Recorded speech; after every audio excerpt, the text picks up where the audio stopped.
What if your carb source is perfect? And what if your food combinations are perfect and, the entire context is perfect? What if all you want to know is how many carbohydrates to eat every day? I state a fact when I say that most people are confused when it comes to carbohydrates. You've got a bunch of people saying that carbohydrates cause disease. You've got a bunch of people saying that fat causes disease, primarily heart disease. Now where's the truth? Where should we look? How should we analyze the question? Well, in this video I'm going to look at many things. I'm going to look at anthropology, genetics, I'm going to look at carbohydrates themselves, their metabolism, all of these things to ultimately conclude what it is that humans should eat. To even begin answering the question, we need to look at what carbohydrates are. Whenever you answer a question about, let's say, salt, fat, carbohydrates, protein, meat, doesn't matter if it's healthy or not. What you need to look at is what the thing is, okay? Not what other people say about it, not things about it. You need to look at what it is first, and then you look at aspects of it. Let me make you understand carbohydrates in a very easy manner. So instead of calling them carbohydrates, science likes to call them saccharide. Saccharide means sugar. You've got monosaccharides to begin with. They're the simplest forms of carbohydrates, hence why it's called monosaccharides. Mono means one or single. So here's the thing. Glucose and fructose and galactose, these kinds of very, very simple sugars, they're in this category. Then you've got disaccharides, and that's where you get normal sugar. You've got the stuff that you find in fruit and honey and this and that. Usually you find fructose together with glucose. That's sucrose. That's called sucrose. With lactose, the sugar in milk, you've got galactose and you've got glucose. You see how that works? So in disaccharides, you've got two together. And then you've got polysaccharides, and they're the complex carbs. They're the most complex form of saccharide. In this category, you've got starches. And starches are glucose next to glucose next to glucose next to glucose in a long chain. So that's why starchy foods like potatoes and rice and pasta and bread are called complex carbs, because they truly are the most complex form of carbohydrates that we eat. So remember, oligosaccharides, complex. Disaccharides, sugar. Because we find disaccharides in honey and fruit. Sugar is a disaccharide. Sucrose is a disaccharide. They all want to become monosaccharides, because when you look at the blood sugar, what are you looking at? You're looking at blood glucose. Glucose is a monosaccharide. Anywhere in the body, you find monosaccharides being used cellularly. Everything wants to become glucose. Now, conventional wisdom tells us that we consume glucose so that it can become energy, so that we can go through the citric acid cycle, so that we can go through the electron transport chain, and so that we can create energy from the ATP that our mitochondria produces, right? Well, this is not the only thing glucose does. Glucose does a bunch of other metabolic things. As an example, you don't get the majority of your cholesterol from your diet. You don't, because cholesterol is esterified, so it's very hard to absorb in the digestive system. You get it from glucose. Creating cholesterol is a very complex process, but it actually starts with the glucose molecule. And many of the things in your body are created from glucose, just like cholesterol. Glucose itself is one of the most versatile molecules that your body has access to. It is super important, and your body does a lot with it. It's not just for energy, it's for creating a bunch of things that are, I can't even begin to explain how much stuff glucose does in your body. Before we start talking about fat versus carbohydrates, there are a few things we need to talk about. One of these things are the other monosaccharides that we get. So I just said that glucose is very important. It's so important that when we consume the other two monosaccharides, the simple sugars, fructose and galactose, our body doesn't want them in that way. So what does it do? It converts them into glucose in the liver. That's why you've heard that fructose might be bad for the liver, because, of course, whenever you do something with the liver, it taxes the liver. And so if you consume a lot of fructose, it will tax the liver. We mainly get galactose in our diet through the lactose in dairy, and we also get fructose from sucrose. And again, sucrose is a disaccharide, a sugar, that has a glucose next to a fructose. So that's where we get the fructose. With every glucose, we get the fructose with the fruit and the honey and the sugar and la-di-da-di-da. What happens now is that you have a bunch of glucose in your blood. What happens? Whenever you have a lot of glucose in your blood, if you're a healthy human being that doesn't have diabetes, your insulin goes up. Insulin tells the body to put the glucose inside of the liver the muscles, and the fat, okay? It promotes glucose turning into fat, it promotes glucose turning into glycogen, and it promotes glucose being utilized in the cells. And therefore insulin is the main anabolic hormone in the body. What does anabolic mean? Tissue building. It's the main tissue building hormone in the body. So whenever you have high glucose levels in the blood, you start building tissue. That's why people who eat a lot of sugar get fat. But no, what I said is wrong. You should be attentive. What builds tissue is insulin. People who spike their insulin a lot get fat. People who don't spike their insulin will not get fat. So if you're underweight, you need to spike your insulin. If you're overweight, you need to stop spiking your insulin. Insulin is what controls weight, not sugar. We get into territory where I really need you to focus. Insulin is spiked when your blood sugar levels are very high. Your blood sugar levels are very high when you eat carbohydrates. They're not very high, they won't be very high if you eat protein and fat. Although if you eat protein, your insulin levels will go up, you will get an insulin response. It's not nearly as big as when you eat a bunch of carbohydrates. In longevity science, a basic concept is that if you restrict an organism's calories, it lives longer. So I think you understand that constant anabolism, constantly elevated insulin levels is not a good thing. Your body needs catabolism and anabolism, okay? And if you think that longevity is not equivalent to health, they're the same thing. You live longer because you're healthier for a longer period of time, and that's it. If you're healthy, you'll live longer. If you're not healthy, you'll live less. If for some reason you live less and it's due to health, then that means you did something that made you less healthy. That's it. So longevity equals health. And so my point is that if we could stop spiking insulin a lot, and we could eat more fat and protein, and we could survive off of not eating carbohydrates, then that would be better, wouldn't it? What happens when we stop eating carbohydrates? What happens when we only eat fat and protein? Well, what happens is that our glycogen gets depleted. So we store glycogen in our liver and our muscles. And when that gets depleted, your body sends signals to your liver telling it to produce ketone bodies. Now, ketone bodies are produced through fatty acids being turned into ketone bodies. Ketone bodies are then turned into acetyl-CoA, and then they get into the citric acid cycle. So if you imagine a Y, and you imagine we have glucose here, and we have ketone bodies here, and we've got the citric acid cycle here, they both become acetyl-CoA, and then they enter the citric acid cycle. So the energy is created in the sort of exact same way, but we've got two different pathways to acetyl-CoA. Now we can't just forget that the body still needs glucose. So it's going to need to create glucose. Now, how does it create glucose? Through gluconeogenesis, which is the body creating glucose in the liver. Now I want you to notice something. We stopped eating glucose, and now the liver has to create glucose, and it has to create ketone bodies. So what do you think happens to the liver if you don't eat any carbohydrates at all? It has much more responsibility now. You're using your liver far more than you did before. Just to give you an example, we create cholesterol originally from glucose. The first part of the process of creating cholesterol is from glucose. So now your body goes through gluconeogenesis to create the glucose, to then create the cholesterol. And we have a bunch of other things that require glucose, and your liver needs to keep producing this glucose while it produces ketone bodies to keep up with you. Now, we're not done yet, by the way, because your liver needs fat to do all of these things, right? And when you eat fat, you need bile to break down the fat. What is it that creates bile? The liver. So you increase your fat intake, you need to create more bile, you need to create more ketone bodies, now you need to do a bunch of gluconeogenesis. And the bile contains cholesterol too. With that in mind, we need to look at people who live in nature, people who are very healthy, the people that Weston A. Price met all across the world, who are very healthy, who had no dental decay and no prevalence of disease.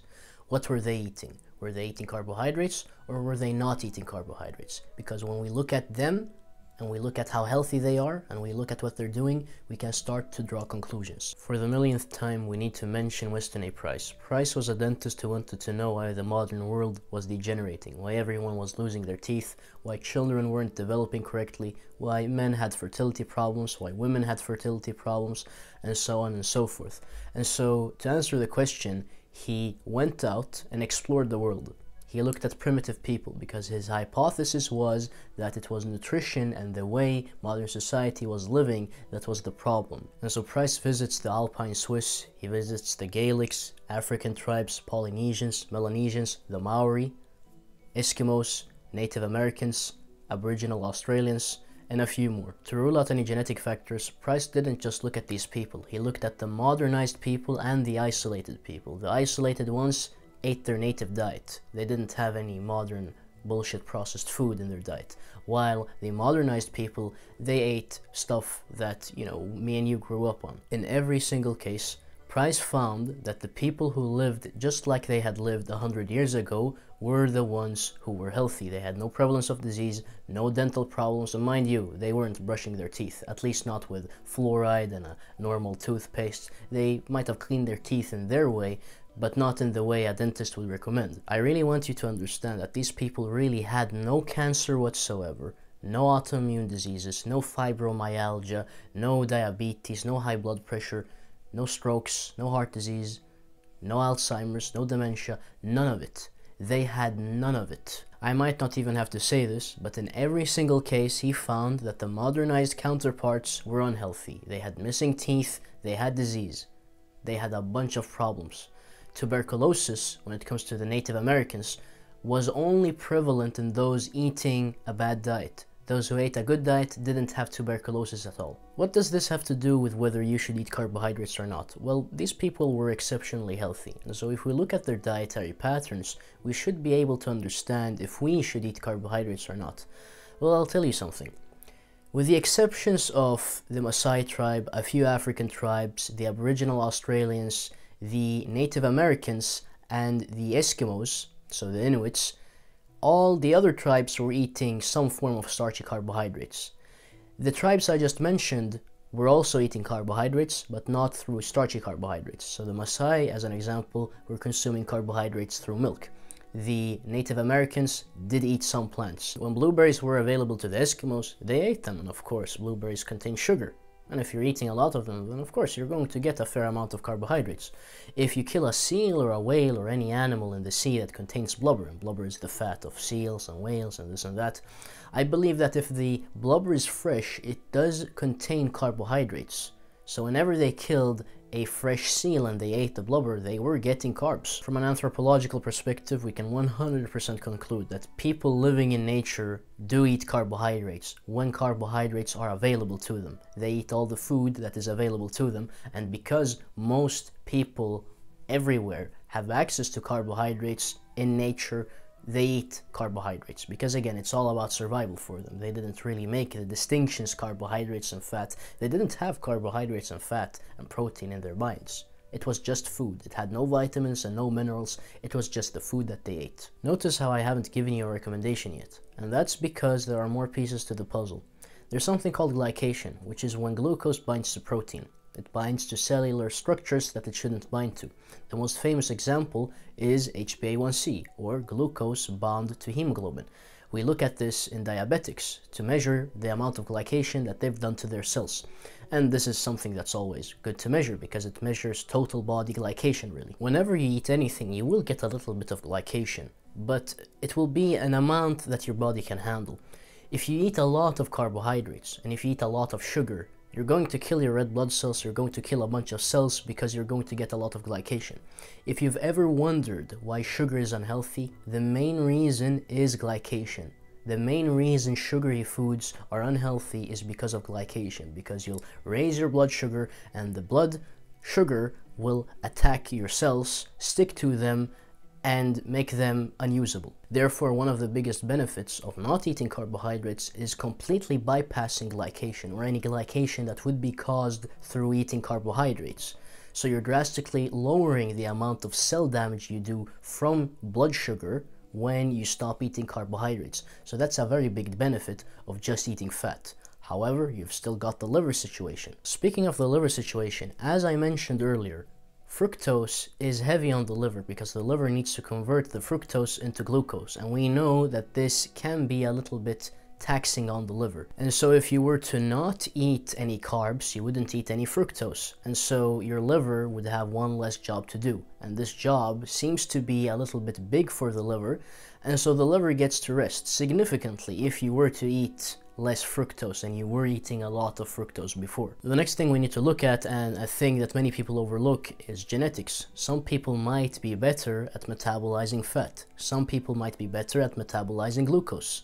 Okay, some people might naturally get less glycation, some people might get more glycation on their blood sugar source. Some people might be more insulin resistant. Some people might be more insulin sensitive. Some people, again, might need a mixture of both. If you've ever wondered why there are people who go on a zero carb diet and they feel really well, and then they introduce carbs and they feel like shit, and why there are people like Paul Saladino who go on a carnivore diet and then they get heart palpitations and they can't sleep and they get all of these problems, and then they introduce carbs again and they feel absolutely amazing.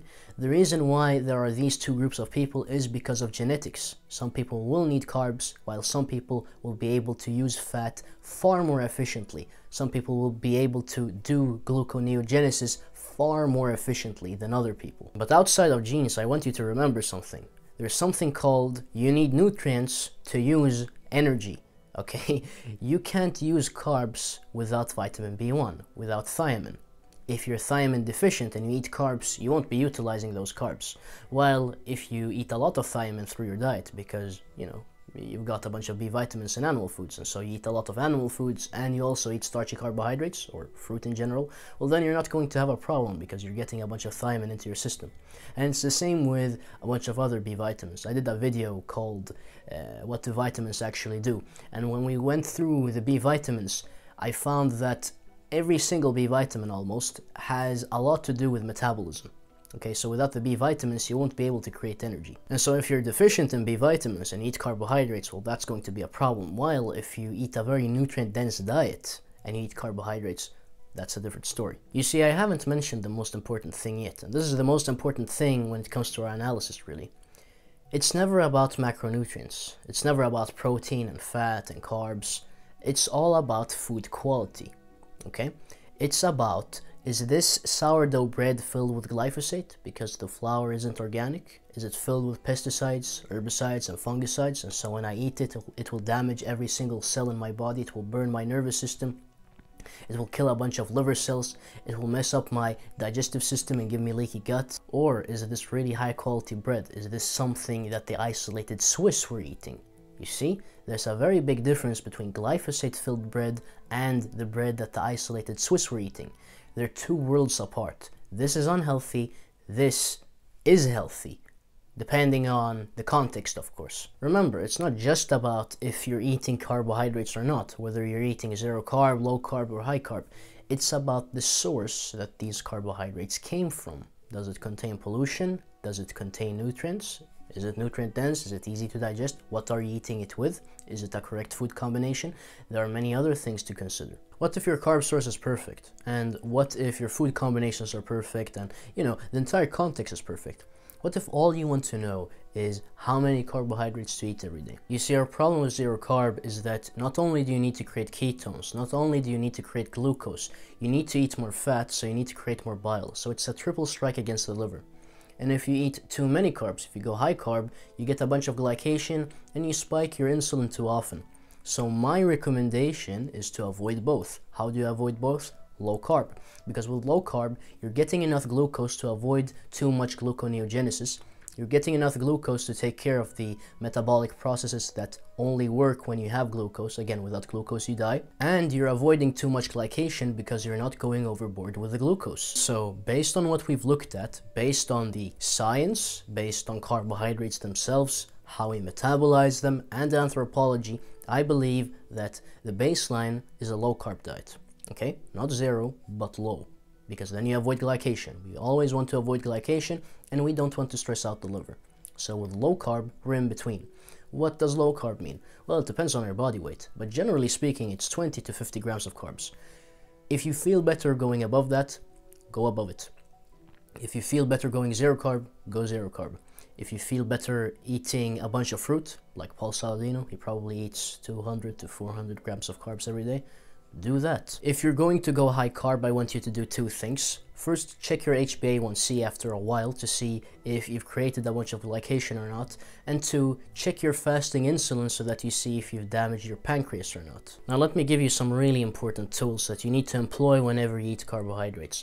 The first one is, if you do exercise and then you eat carbohydrates, or you eat carbohydrates and then you do exercise, that's far better than eating carbohydrates without any movement or exercise. You can call it both really. Because your cells are far more receptive toward glucose when you've done a bunch of movement, okay? So always eat your carbohydrate meal in conjunction with some form of physical activity, because then you're going to drastically minimize the blood sugar spike and the glycation. The next thing is apple cider vinegar. Now you don't want to consume too much apple cider vinegar because it has a tendency to make you lose a bunch of minerals, but if you use it in conjunction with carbohydrate-rich meals, it will lower the blood sugar. I believe there's a study showing this. This last tip is going to be especially important for older people, but if you restrict your eating window, you're going to lessen the frequency at which you consume food, and so you'll be elevating your blood sugar for a smaller amount of time every day.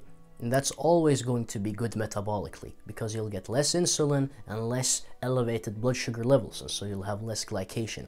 So restricting your eating window is a very good way of making sure that you can consume carbohydrates but that you don't create a lot of damage. If you feel like this video was helpful, I have a free PDF called the 10 Dietary Rules on my website. It gives you the 10 principles that lead to a healthy diet. Of course, they're principles, not cookie cutter stuff, so they apply to all human beings. I also have a book called The 6 Health Commandments. If you're very interested in health and you want to know what health actually is, if you want to have really high understanding, deep understanding of health, then read that book. Go and achieve excellent health. I know you can do it.